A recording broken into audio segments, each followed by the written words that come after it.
Hi everyone, welcome to my channel.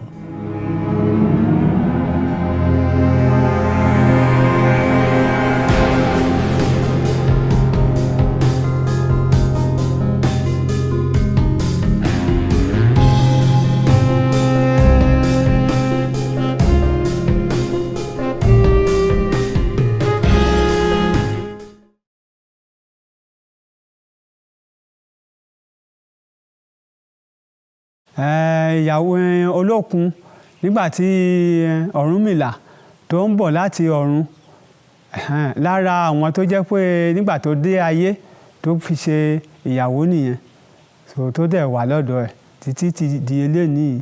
Òun la fi ń rántí ẹ̀ pé Olókun ìyàwó Ọ̀rúnmìlà. Nǹkan tí ọkọ ẹ̀ ń ṣe nígbà yẹn tó dẹ̀ fojú sí, àṣẹ mọ̀ pé àwọn tó bá ti fojú sí nǹkan wọ́n á lè mọ̀. Ní a rí obìnrin míì báyìí tó jẹ́ pé ó mọ iṣẹ́ báwa náà ṣe mọ iṣẹ́ yìí, ó fọkàn balẹ̀, ó fojú sí lọ́dọ̀ bàbá àbí ìyá ẹ̀ ni. Bí Olókun ti fi ojú sí iṣẹ́ lọ́dọ̀ Ọ̀rúnmìlà nìyẹn tó fi gbúdìgbúrà tó dẹni tí gbogbo ayé mọ̀.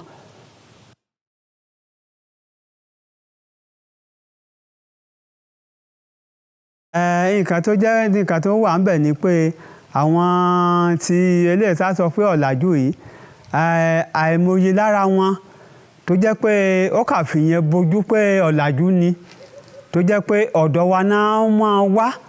Nǹkan tó jẹ́ pé wọ́n ń lò gan-an tó jẹ́ pé ọ̀dọ̀ wa náà ti gbà á, tó jẹ́ pé nígbà tí wọ́n bá dẹ̀ ń lò ó, wọ́n á dẹ̀ padà wọ́n á dúpẹ́ ò pé ẹ ṣeun. Àìmọye pásítọ̀ tó jẹ́ pé á wá sọ́dọ̀ wa tó jẹ́ pé a ṣèwẹ̀ lọ́dọ̀ wa, a ṣe gbogbo lọ́dọ̀ wa.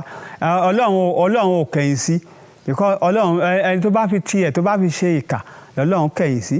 Ọlọ́run dá ewé àti egbò fún lílò ara wa. Lílò ara wa yẹn, ewé àti egbò yẹn, àwọn òyìnbó gan-an tá ń ṣe oògùn tá ń lò yìí, ewé àti egbò yìí náà òun ni wọ́n ń lò. Ẹni tó bá sọ pé òun ò kì í lo ewé àti egbò nílé ayé tá wà yìí, irọ́ ló pa. Bó lo oògùn òyìnbó, ewé àti egbò ló ń lò. Tó bá ti wú iṣu tó bá ti jẹ, òun jẹ egbò. Tó bá ti rẹ̀fọ́ lọ́jà tó bá ti jẹ, òun jẹ ewé. Ewé àti egbò òun la bá dúró nílé ayé. Ẹni tó bá dẹ̀ lo oògùn òyìnbó, oògùn ìbílẹ̀ tó jẹ́ òun ló fi ń ṣe àpákí gbogbo ẹ̀.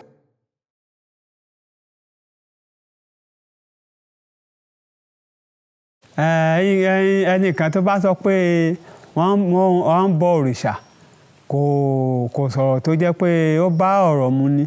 Kò sẹ́ni tó ń bọ òrìṣà. Ó kàn jẹ́ pé irú Ọlọ́fin tá ń sọ yìí báyìí, tá ń ṣe orò ẹ̀ ń bí yìí, ẹni tó kó wa wá láti Ilé Ifẹ̀ ni. À ń ṣèrántí ẹ̀ ni pé nǹkan tó ṣe fún wa pé kò yẹ ká gbàgbé ẹ̀. Irú Olóṣù yìí báyìí, èèyàn bí tiwa náà ni. À ń ṣèrántí ẹ̀ ni pé nǹkan tó ṣe fún wa nígbà tó débí pé ká má gbàgbé ẹ̀. Irú ìlú míì báyìí, tẹ́ bá lọ Òṣogbo báyìí, wọ́n á ṣe ọdún kan bẹ̀ tá ń sọ pé Ọ̀ṣun Òṣogbo. Ọ̀ṣun Òṣogbo yẹn tó nígbà tí wọ́n bá ń ṣe á jáde. Bẹ̀tẹ̀ ẹlòmíì á rò pé bẹ́yà wọ́n ti sọ́dà Ọlọ́run, kì í ṣe pé á sọ́dà Ọlọ́run. Àwọn áńgẹ́lì tó wà gbogbo wọ̀nyí, nígbà tí àwọn áńgẹ́lì Gabriel wà, áńgẹ́lì Uriel wà, bí àwọn áńgẹ́lì tó jẹ́ pé a mọ̀ pẹ̀lú Ọlọ́run. Irú àwọn òrìṣà wọ̀nyí náà a tún mọ̀ wọ́n pẹ̀lú Ọlọ́run. Iṣẹ́ Ọlọ́run ló fún wọn ní agbára tí wọ́n ń lò. Bí mo ṣe wà yìí, èmi náà ń pè ní bàbá Ọ̀dọ̀fin, Òṣogùn tán fọlọ́run ṣẹ̀rí. Àbí òye yín? Nígbà tí mo bá ti ṣe oògùn tèmi, Ọlọ́run, ẹ̀yin ni mo fi ṣẹ̀rí mi, ẹ̀yin ló ní ewé àti egbò tí mo já o. Á dẹ̀ fàṣẹ sí. Kò sí nǹkan téèyàn bá ń ṣe nínú ayé yìí tó lè fi tọlọ́run kúrò ńbẹ̀. Ọlọ́run ló dá gbogbo wa. Irú Ọ̀ṣun Òṣogbo yẹn báyìí, àìmọye ẹni tó jẹ́ pé ó débẹ̀ tó ṣàdúrà pé òun ò rọ́mọ bí, tó dẹ̀ ọdún kejì tó dẹ̀ gbé ọmọ wá. Ọlọ́run fàṣẹ sí ni. Kì í ṣe pé Ọ̀ṣun Òṣogbo yẹn báyìí pé ó ti dá Ọlọ́run. Bó ṣe rí nìyẹn.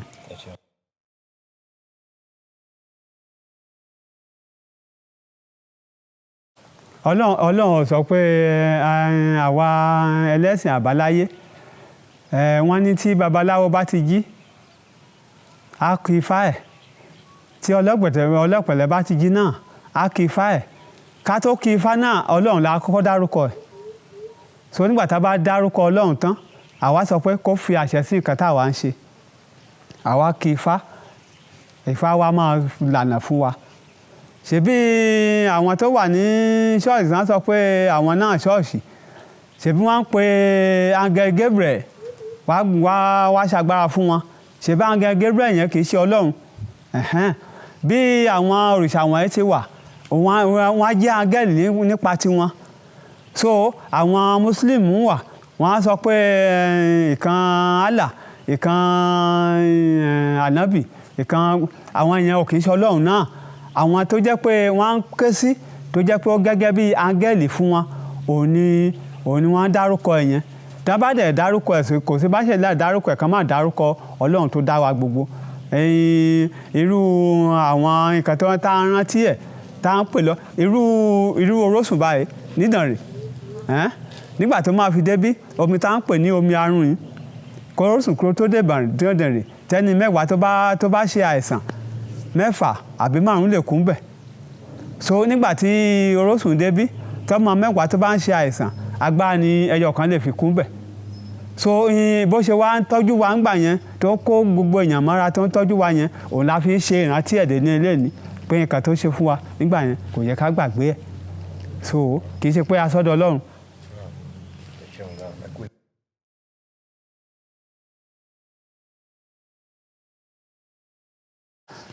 Ṣé rí nǹkan tó wà ń bẹ̀?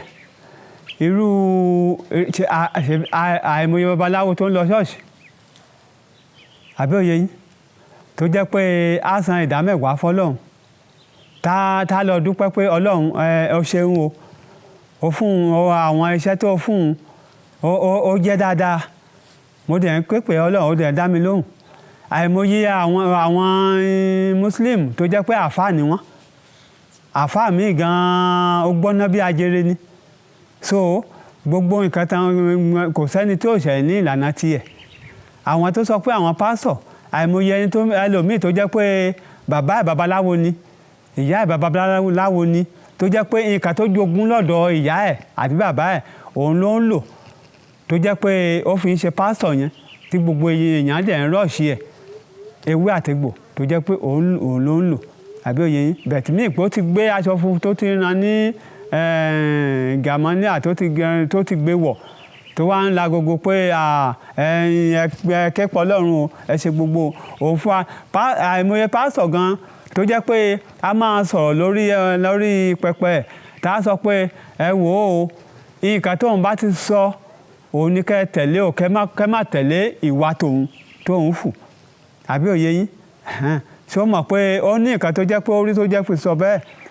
Ọlọ́run sọ fún bẹ́yà Jónà, ó ní kó lọ sí ìlú báyìí kó lọ jírin ìhìnrere. Ó lóun ò lọ.